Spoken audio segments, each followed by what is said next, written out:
तो वसंत भाग 2 हमारी हिंदी की पाठ्य पुस्तक है, जिसमें हमारा सबसे पहला जो पाठ है वो हम पंछी उन्मुक्त गगन। कोई बता सकता है ये पाठ, ये गद्य पाठ है या ये पद्य पाठ है? कोई बता सकता है? हाँ भाई, ये गद्य पाठ है या ये पद्य पाठ है?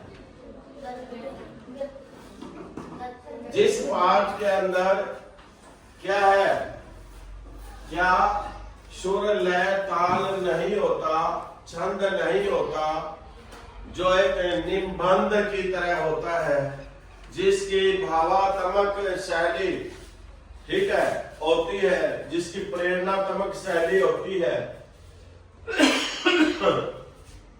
यानी कि जिसकी शैली सरल स्पष्ट होती है और भावों के अनुकूल होती है और विषय को संप्रेषित करने वाली होती है, ठीक है, यानी कि वह गद्य की शैली होती है जिसमें खड़ी बोली का प्रयोग होता है। लेकिन ये पद्य पाठ है, यानी कि इसके जो जिसके अंदर कविता होती है उसको क्या कहेंगे? पद्य पाठ। यानी कि गद्य पाठ कौन से होते हैं? जैसे कहानी है, नाटक है, उपन्यास है, निबंध है, जीवनी है, आत्मकथा है, डायरी है और क्या है, रिपोर्टाज है, संस्मरण है। ये सब क्या है? ये गद्य के अंतर्गत, गद्य पाठ के अंतर्गत आते हैं। इनमें जो लेखक है वो अपनी भावात्मक शैली में ठीक है अपने भाव और विचार स्पष्ट करता है और जिसके माध्यम से बच्चों को प्रेरित करता है, ताकि आपके अंदर क्या है, उन जीवन मूल्यों का निर्माण हो सके जो हमारे व्यक्तित्व को बनाने में जिनकी अहम भूमिका होती है।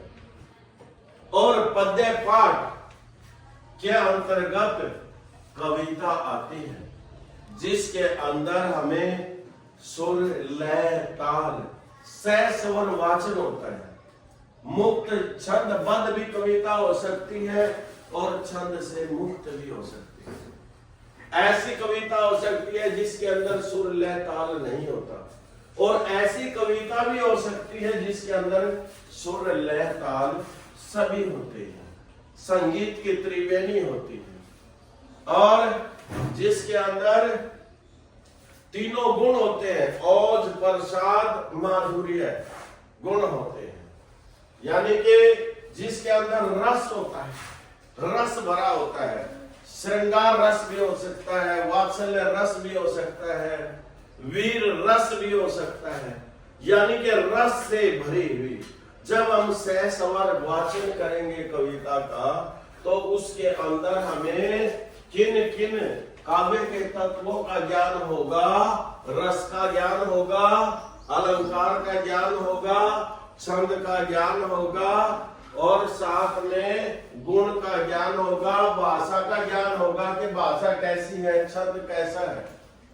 समझे नहीं समझे?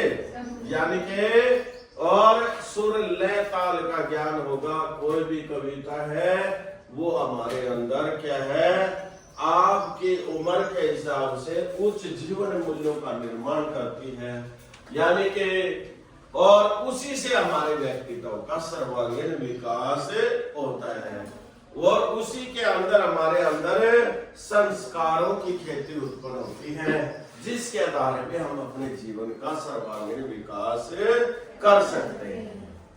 तो आज हम पहली जो कविता है जिसके शीर्षक को देखकर ऐसा लग रहा है कि ये हम पंछी उन्मुक्त गगन के, पंछी को देखकर आपको बच्चों क्या लगता है कि ये किससे संबंधित कविता होगी? कोई भी बता सकता है? पंछी को देखकर, पंछी शब्द को देखकर बच्चों बता सकते हो ये किससे संबंधित कविता होगी? पक्षी से। वेरी गुड, बहुत अच्छे। पंछी का मतलब पक्षी होता है और पक्षी से संबंधित कविता है कि पक्षी अपने विचार प्रकट कर रहे हैं कि हमारा भी एक अपना जीवन होता है। जिस प्रकार इंसान का अपना जीवन होता है उसी प्रकार हमारा भी अपना एक जीवन है। जिस प्रकार हम पंछी उन्मुक्त गगन के, उन्मुक्त से बच्चों क्या नजर आ रहा है? उन्मुक्त का मतलब क्या है? वेरी गुड, बहुत अच्छे। आजादी, स्वतंत्रता, आजादी।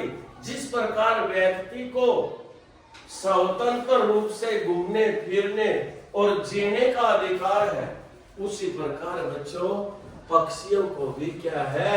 अपने जीवन में क्या है? स्वतंत्रता पूर्वक घूमने फिरने खाने पीने का अधिकार है।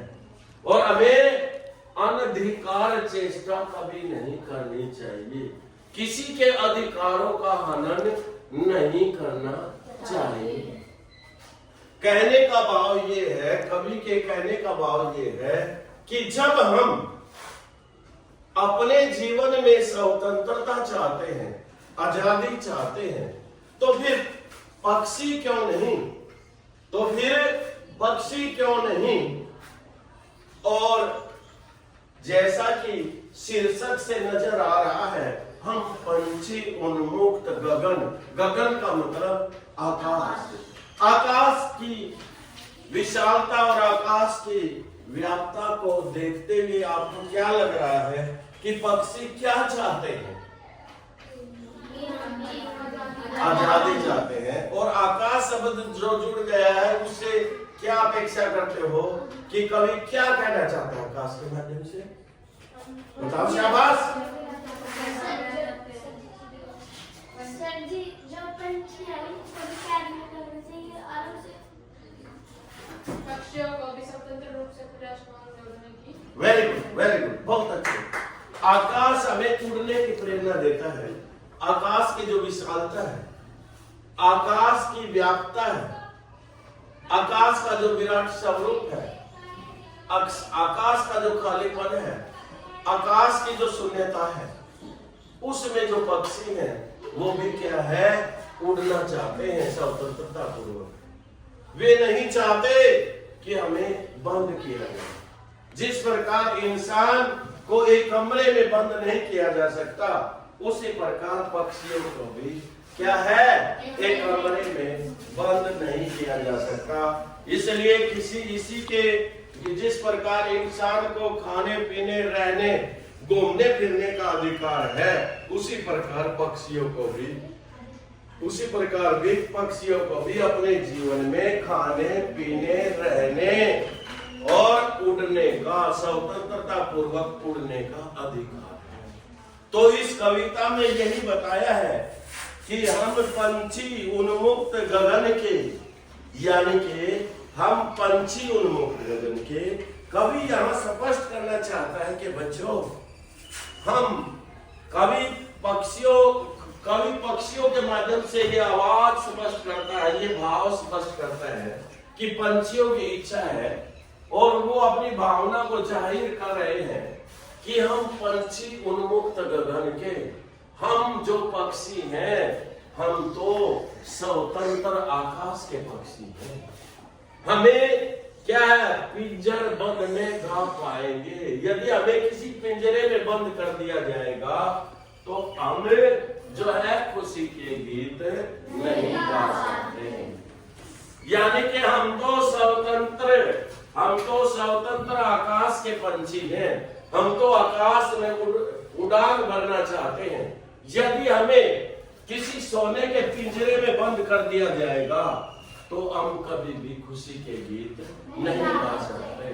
अर्थात कहने का भाव ये है कि सोने के पिंजरे में हमें क्या है? खुशी अनुभव नहीं होती। यानी कि स्वतंत्रता या आजादी में हमारे जीवन में जो खुशी आती है वही सबसे बड़ी खुशी है। यानी कि घुटन भरी जिंदगी हम नहीं जीना चाहते। और कनक तिलियों से टकराकर पुलकित पंख टूट जाएंगे। यदि हमें पिंजरे में बंद कर दिया जाएगा तो सोने की, कनक का मतलब सोना, पिंजरे में जो सोने की तिलियां हैं उनसे टकराकर तो हमारे जो रोमांचित करने वाले जो पंख हैं वो क्या है, वो टूट जाएंगे। बार बार उनसे टकराकर जब भी हमारे जो पंख हमारे अंदर जो रोमांच पैदा करते हैं, जो आकर्षण पैदा करते हैं, जो खुशी का भाव पैदा करते हैं, जब भी हम अपने पंखों को फड़फड़ाते हैं तो फड़फड़ाते हुए हमारे पंख क्या है, उसे सोने के बने हुए पिंजरे में वो सोने की तिलियों से टकराकर टूट जाएंगे। तो फिर क्या है, पुलकित पंख टूट जाएंगे। यानी कि चाहे हमें सोने के बने हुए पिंजरे में हमें बंद कर दिया जाए तो वहां पर हमारे जो पंख हैं वो उनसे टकराकर टूट जाएंगे। हमारे अंदर रोमांच की बजाय क्या है, हमारे अंदर खुशी का भाव प्रकट नहीं होगा, बल्कि हम और भी दुखी हो जाएंगे। यानी कि उससे हमारे जीवन में क्या है, दुख आएगा, यानी कि हमारे को अंदर से खुशी का अनुभव नहीं होगा। अरे कनक तिलियों से हमारे लिए सोने की तिलियों का कोई फायदा नहीं है, क्योंकि हम तो आजाद आकाश के, हम स्वतंत्र आकाश के स्वतंत्र पक्षी हैं। हम तो आकाश में स्वतंत्र रूप से उड़ान भरना चाहते हैं और हम बहता जल पीने वाले हैं। अरे चाहे तुम सोने के पिंजरे में हमारे लिए